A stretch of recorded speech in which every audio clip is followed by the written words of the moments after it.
Back, embattled New York Congressman George Santos facing yet another resolution to expel him from Congress. But this one may not be so easy to escape. The chair of the House Ethics Committee filing the resolution Friday following the release of the committee's report that found there is, quote unquote, substantial evidence Santos violated federal criminal laws, including using campaign funds for personal expenses and filing false campaign reports. A two-thirds vote is needed to remove the congressman, who already faces more than 24 federal charges.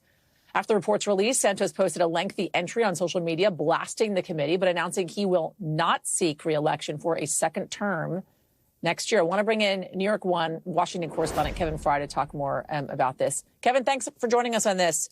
Appreciate it. So there were four New York Republicans who did not vote to expel Santos the first time.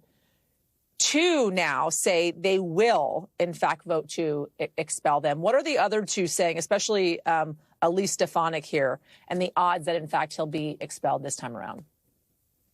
Right. So the two, we should also add the numerical here that this also there's a fifth one, and that would be George Santos himself, who did not vote to oust him from Congress. But the two that have said committed publicly to voting to expel him are Andrew Garbarino, who was on the Ethics Committee, so he's been holding his cards pretty close to the vest. And then Congresswoman Nicole Malliotakis, who basically says him committing to not running for re-election just doesn't cut it. He needs to go, and he needs to go now. This is a bit of a 180 from her, who previously was basically saying this will play itself out. At the same time, as you mentioned, we have not heard from Congresswoman Elise Stefanik. I reached out to her team several times. She, of course, endorsed him. She's, of course, also the GOP conference chair, so she has a lot of clout and influence on Capitol Hill within the Republican caucus. She is not publicly commenting, at least not yet. I've not seen any other reporters be able to get her on the record on this either. And the other one is Congresswoman Claudia Tenney, who did send out a statement basically saying that he is undermining the House because of the conduct that is alleged in this report, but not yet outright committing to getting rid of him through an expulsion vote. She wants him to just resign. So we'll see if that dynamic changes, if he opts not to take that avenue. If he were to be expelled, what would that do to the Republican House majority? They gained they had a 3-net gain from New York specifically. They have a 5-seat majority. What would happen if they lose this seat here?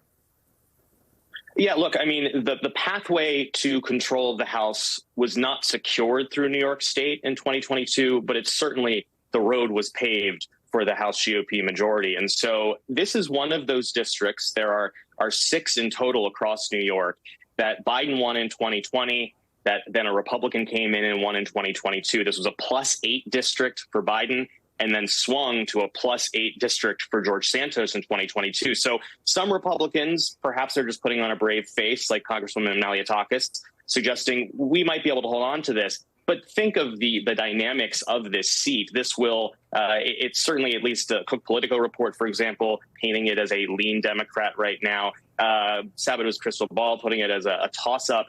So there is a decent chance that this flips back into the blue column, which only tightens the already slim majority the Republicans have on Capitol Hill. And they've been struggling to just get rules and procedural votes through the House floor, let alone passing legislation.